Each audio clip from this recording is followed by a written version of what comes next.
Hello, hello. Okay po, mag-set up po ako ng AP110 outdoor. Nahihirapan po akong mag-connect sa internet. Ito po yung process na ginawa ko based sa mga tutorials sa YouTube. Okay. So first, connect muna ako dito sa default ng AP router. Yan po yung default niya.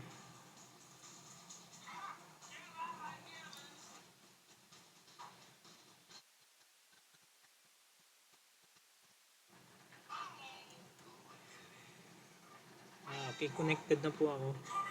Connected na po. And walang internet. Walang internet. Connected po.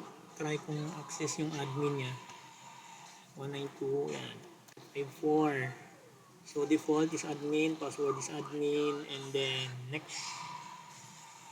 Okay, okay, let's get started. Insert setup niya po, magsiset po ako ng bagong access ng admin. Admin 123, admin 123 lang po. Okay, gagamitin ko. 123.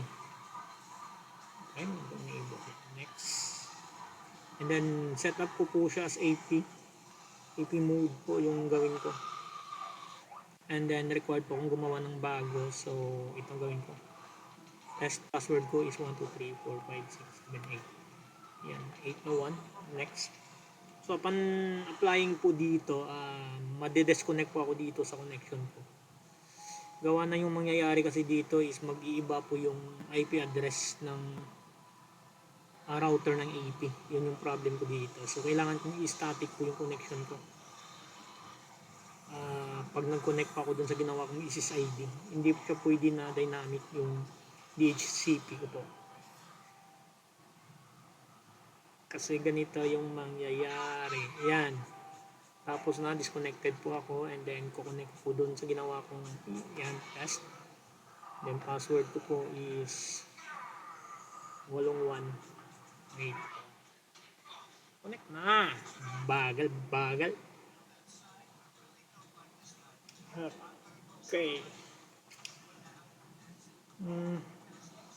Mm-mm. Palagay ko po.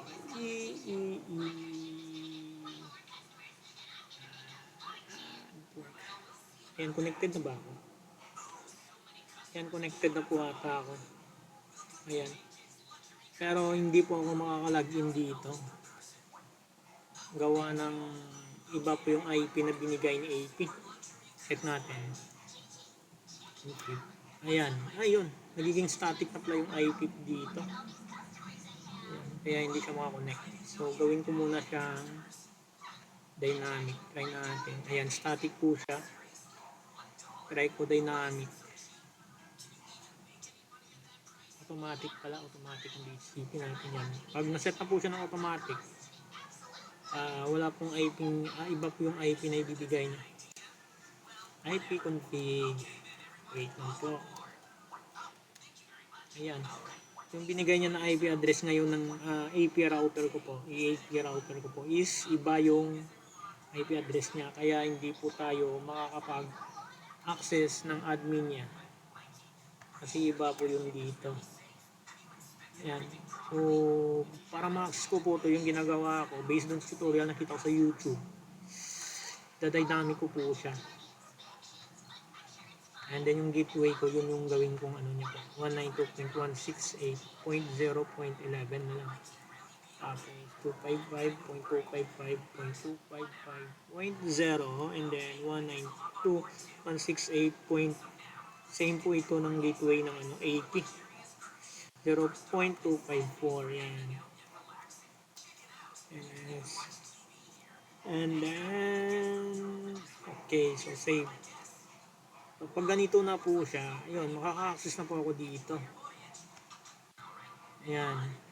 So, login, okay, access na po ako dito. So, dito po yan sa wireless management po. Ayan.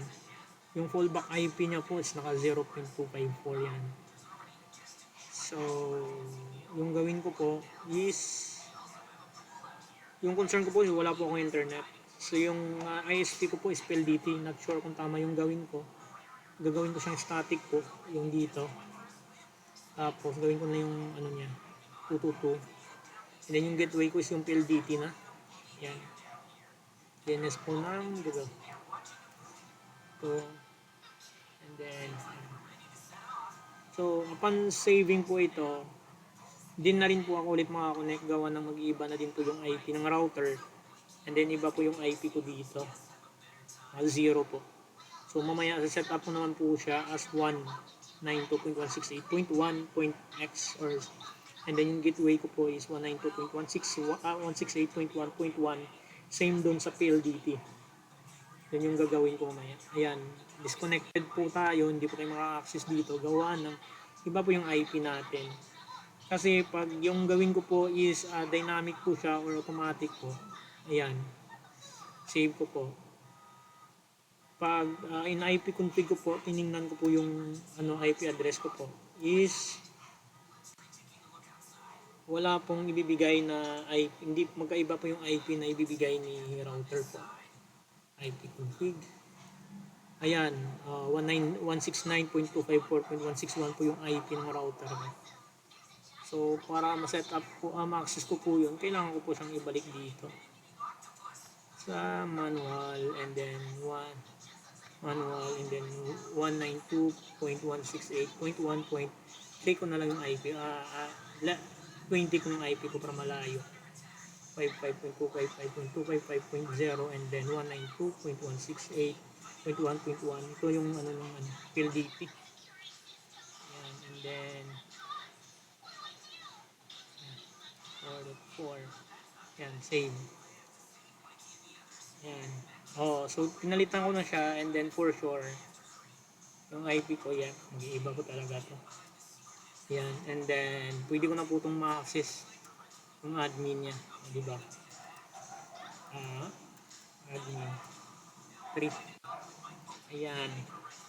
And then management, yan, static na. Yung concern ko po, connected nga po ako pero wala po akong internet. Hindi ko alam kung mali yung ginawa ko. Tama naman po yung tawag dito, yung LAN cable na ginawa ko papuntang injector, and then yung PoE tama naman po, PoE to PoE po, and then LAN cable ng router pakadto, LAN 1 ng router papuntang LAN ng injector ng AP. And yan po, and then yung LAN cable ko po, nagamit ko na po yan dito sa PC ko po, working po yan, wala pong problem sa LAN cable. Yun lang po yung concern ko. Kahit maghintay po ako, 2 araw ko na po itong ginagawa-gawa. Pinalitan ko na din po yung mga SSID ko, ganun pa rin, walang internet connection. Pa-help naman kung ano yung solution dito. Salamat po. Stop.